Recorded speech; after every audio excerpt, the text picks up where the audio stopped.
दोस्तों आखिरकार राहुल गांधी का मास्टर प्लान तैयार हो ही गया। राहुल गांधी ने आज शपथ ले ली कि 5 जनवरी से इस देश में एक आंदोलन होने वाला है।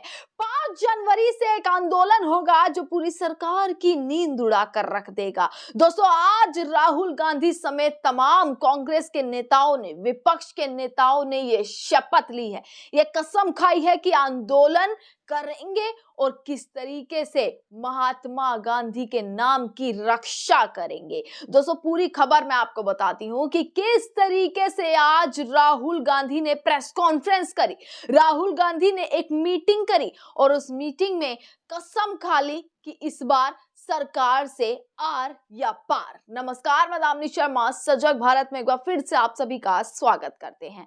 दोस्तों राहुल गांधी ने मास्टर प्लान तैयार कर दिया है। संसद से सड़क तक सिर्फ और सिर्फ हंगामा बरकरार, यानी जो मुद्दा संसद में लगातार खड़ा हो रहा था, जिस मुद्दे पर पूरा विपक्ष एकजुट नजर आया और ओम बिरला की कुर्सी तक चढ़ता हुआ नजर आया, अब वो मुद्दा सड़कों पर देखने के लिए मिलेगा, यानी मनरेगा। दोस्तों मनरेगा का नाम बदलकर सरकार ने वीबीजी रामजी किया और ये बिल दोनों सदनों से पास हुआ। राष्ट्रपति द्रौपदी मुर्मू की भी इसमें, यानी राष्ट्रपति की भी मोहर इस पर लग चुकी। और जब से ये नाम बदला गया, जब से इसमें एक बिल को लागू किया गया, तब से ही विपक्ष का जोरदार हंगामा दोस्तों लगातार बरकरार था। संसद में कुर्सी तक चढ़कर विपक्ष ने हंगामा किया था। ओम बिरला की कुर्सी तक, उनकी वेल तक घुसकर जो है पूरा विपक्ष पोस्टर और बैनर लेकर इस चीज पर अड़िग रहा था कि मनरेगा से महात्मा गांधी का नाम हटाकर कि आप किस तरीके से गांधी के नाम से आपको तकलीफ होती हुई नजर आ रही है, ये तमाम आरोप लगे। अब वो बवाल सड़क पर देखने के लिए मिलेगा, क्योंकि दोस्तों राहुल गांधी की एक बड़ी बैठक आज कांग्रेस वर्किंग कमेटी CWC की दिल्ली में इंदिरा भवन में एक बड़ी बैठक हुई। आधे एक घंटे की बैठक नहीं दोस्तों, काफी लंबी देर, कई घंटे तक ये बैठक चली, जिसमें मल्लिकार्जुन खड़गे, जिसमें सोनिया गांधी, राहुल गांधी, तमाम राज्यों के मुख्यमंत्री, हिमाचल प्रदेश के मुख्यमंत्री, तेलंगाना के मुख्यमंत्री, दोस्तों सब मौजूद थे इस बैठक में। और इस बैठक में दोस्तों फैसला तो लिया ही लिया, बल्कि सभी ने खड़े होकर एक शपथ ले ली और उस शपथ में दोस्तों साफ साफ बोला कि 5 जनवरी आने वाले 8 दिन बाद आखिरकार इस देश में जगह जगह पर रैलियां निकलने वाली हैं, जगह जगह पर आंदोलन होने वाला है और आंदोलन होगा। इस बात की शपथ लेते हुए आज पूरा विपक्ष एकजुट दोस्तों नजर आया और सभी ने ये शपथ लेते हुए दोस्तों दिखे, जिसमें उन्होंने बोला कि हम इस अभियान में पूरा सपोर्ट करने वाले हैं, हम इस आंदोलन में पूरा सपोर्ट करेंगे, पूरे तरीके से इस आंदोलन को सफल बनाने वाले हैं, इस अभियान को सफल बनाने वाले। और दोस्तों इसी के साथ नजर अब पूरी सरकार की विपक्ष पर तो है ही कि क्या विपक्ष करने वाला है 5 जनवरी से, पर उसी के साथ पूरी सरकार की नींद उड़ती हुई नजर आती है। अब CWC की मीटिंग के बाद ही ये पूरा आज की खबर नहीं थम जाती दोस्तों। उसके बाद राहुल गांधी प्रेस कॉन्फ्रेंस करते हैं, मीडिया को बुलाकर मीडिया के सामने बता देते हैं कि भाई अब जो होने वाला है, भैया अब जो होने वाला है वो ये सरकार भी देखेगी। दोस्तों राहुल गांधी ने प्रेस कॉन्फ्रेंस 3 से 4 मिनट बोले और 3-4 मिनट में ही ऐसी ऐसी चीजें बोल दी जो कभी उम्मीद भी सरकार नहीं कर सकती, जो नरेंद्र मोदी कभी उम्मीद नहीं कर सकते। भाई इतना 3 मिनट में इतना राहुल गांधी उन पर इस तरीके से पलटवार हमलावर होते हुए नजर आएंगे। मल्लिकार्जुन खड़गे ने घोषणा कर दी कि 5 जनवरी से एक अभियान होगा, आंदोलन होगा और हमें लगता है अब ये आंदोलन ही इस सरकार से आर पार करने का एक सॉल्यूशन है, एक तरीका है। दोस्तों पहले मैंने आपको शपथ दिखाई कि शपथ का आप देख लीजिएगा, जयराम रमेश ने डाला, कांग्रेस ने डाला है पूरा कि शपथ उन्होंने ली है कि हम शपथ लेते हैं भारतीय राष्ट्रीय कांग्रेस पार्टी अग्रणी भूमिका लेते हुए 5 जनवरी से मनरेगा बचाओ अभियान की शुरुआत करेगी। महात्मा गांधी राष्ट्रीय ग्रामीण रोजगार गारंटी अधिनियम मनरेगा की हर हाल में रक्षा करेंगे। मनरेगा कोई योजना नहीं बल्कि भारत के संविधान से मिला काम का अधिकार है। संकल्प लिए गए कि भाई ग्रामीण मजदूर के सम्मान के लिए, रोजगार के लिए, मजदूरी के लिए हम सब एकजुट होकर ये संघर्ष करेंगे। उन्होंने शपथ ली कि मनरेगा से गांधी जी का नाम मिटाने और मजदूर के अधिकार को खैरात में बदलने की हर साजिश का लोकतांत्रिक विरोध करेंगे। संविधान और लोकतंत्र पर भरोसा रखते हुए बचाएंगे मजदूरों को, मनरेगा को बचाएंगे, गांव-गांव में अपनी आवाज बुलंद करने का हम संकल्प लेते हैं। ये शपथ ली गई है दोस्तों, जिस शपथ में पूरी वीडियो में आप देखेंगे कि कैसे राहुल गांधी भी, सोनिया गांधी, तमाम लोगों ने शपथ लेते हुए दिखे। अब राहुल गांधी ने अपनी प्रेस कॉन्फ्रेंस में जो चीजें कही हैं दोस्तों, वो भी मैं आपको फटाफट से बता देती हूँ।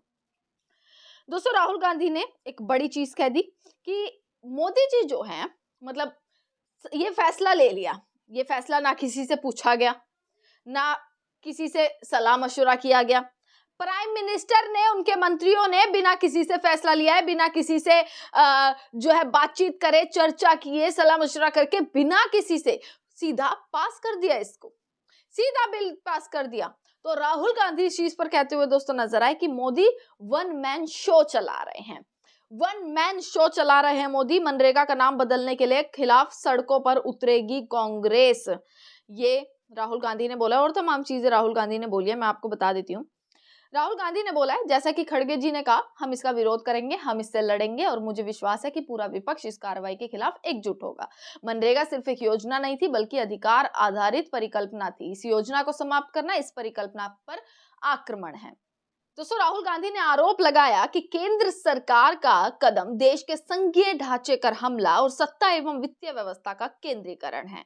आगे उन्होंने कहा कि मंत्री शिवराज और कैबिनेट से बिना पूछे ही यह निर्णय लिया गया है और सीधा पीएमओ द्वारा यह फैसला लिया गया है। आगे कांग्रेस नेता राहुल गांधी कहते हैं, मोदी जी जो हैं वो वन मैन शो चल रहा है, मोदी जी जो चाहते हैं वही करते हैं। बता दें कि संसद ने विपक्ष के हंगामे के बीच 18 दिसंबर को विकसित भारत जी राम जी विधेयक 2025 को मंजूरी दोस्तों दी गई थी और राष्ट्रपति की भी मोहर इस पर लग चुकी है और अब यह अधिनियम बन चुका है। राहुल गांधी कहते हैं कि यह भारत के राज्यों पर हमला है, क्योंकि वे बस राज्य का पैसा, फैसले लेने का पावर जो राज्य का है, छीन रहे हैं। यह उन राज्यों के इंफ्रास्ट्रक्चर पर हमला है, क्योंकि मनरेगा का इस्तेमाल इंफ्रास्ट्रक्चर बनाने के लिए किया जाता है। तो यह राज्यों पर, इस देश के गरीब लोगों पर एक बहुत बड़ा हमला है। आगे उन्होंने आरोप लगाया कि मनरेगा को कमजोर करने का मकसद गरीबों से पैसा छीनकर बड़े उद्योगपतियों को फायदा पहुंचाना है। उन्होंने कहा, इस फैसले से आदिवासी, दलित, ओबीसी, अल्पसंख्यक और गरीब सामान्य वर्ग को भारी नुकसान होगा, जबकि इसका पूरा फायदा अरबपतियों को मिलेगा। इसी के साथ दोस्तों राहुल गांधी का बयान मैं आपको सुनवाती हूं कि राहुल गांधी ने क्या कहा है। पर 5 जनवरी शपथ ले ली गई है, पूरा विपक्ष, पूरा कांग्रेस एकजुट हो चुकी है। अब देखना यह है कि कैसे ये सरकार अब बौखलाएगी, किस तरीके से, क्या ऐसे पुख्ता इंतजाम कर दिए जाएंगे इनको रोकने के लिए कि 5 जनवरी से तमाम राज्यों में रैलियां भी निकलेंगी, आंदोलन भी हो। मनरेगा सिर्फ एक योजना नहीं थी, मनरेगा राइट्स बेस्ड कॉन्सेप्ट था। मनरेगा से देश में करोड़ों लोगों को एक मिनिमम वेज मिलती थी, जिसके नीचे जब मनरेगा चालू होता था तो उसी लेवल पर उनको मिनिमम वेज मिल जाती थी। और मनरेगा जो हमारा 3rd टियर है, पंचायती राज का जो टियर है, उसमें directly political participation, finance, support का एक साधन था, मेथड था। तो ये डायरेक्ट राइट्स बेस्ड का जो कॉन्सेप्ट है, उस पर आक्रमण है। दूसरी बात, जो फेडरल स्ट्रक्चर है, स्टेट्स का जो स्ट्रक्चर है, उस पे भी ये आक्रमण है। ये जो पैसा लिया जा रहा है, ये स्टेट से छीनकर सेंटर ले रहा है। तो ये concentration of power, concentration of finance है। इससे देश को नुकसान होगा, इससे जो गरीब जनता है उनको नुकसान होगा, उनको दर्द पहुंचेगा, उनको कष्ट होगा। और आखिरी बात, मुझे बताया गया है कि ये decision directly prime minister office से लिया गया है और मंत्री से बिना पूछे, कैबिनेट से बिना पूछे यह डिसीजन लिया गया है। इससे आपको आज की हालत क्या है उसके बारे में पता लगता है कि वन मैन शो चल रहा है और जो भी नरेंद्र मोदी जी करना चाहते हैं वो करते हैं और पूरा का पूरा फायदा वही 2-3 अरबपतियों के लिए है। आप देखना ये प्रोग्राम कोलैप्स करेगा, राइट्स बेस्ड आर्किटेक्चर कोलैप्स करेगा, इससे रूरल इकोनॉमी को नुकसान पहुंचेगा और यही पैसा नरेंद्र मोदी जी अदानी और अंबानी जैसे लोगों को पकड़ा देंगे। Thank you.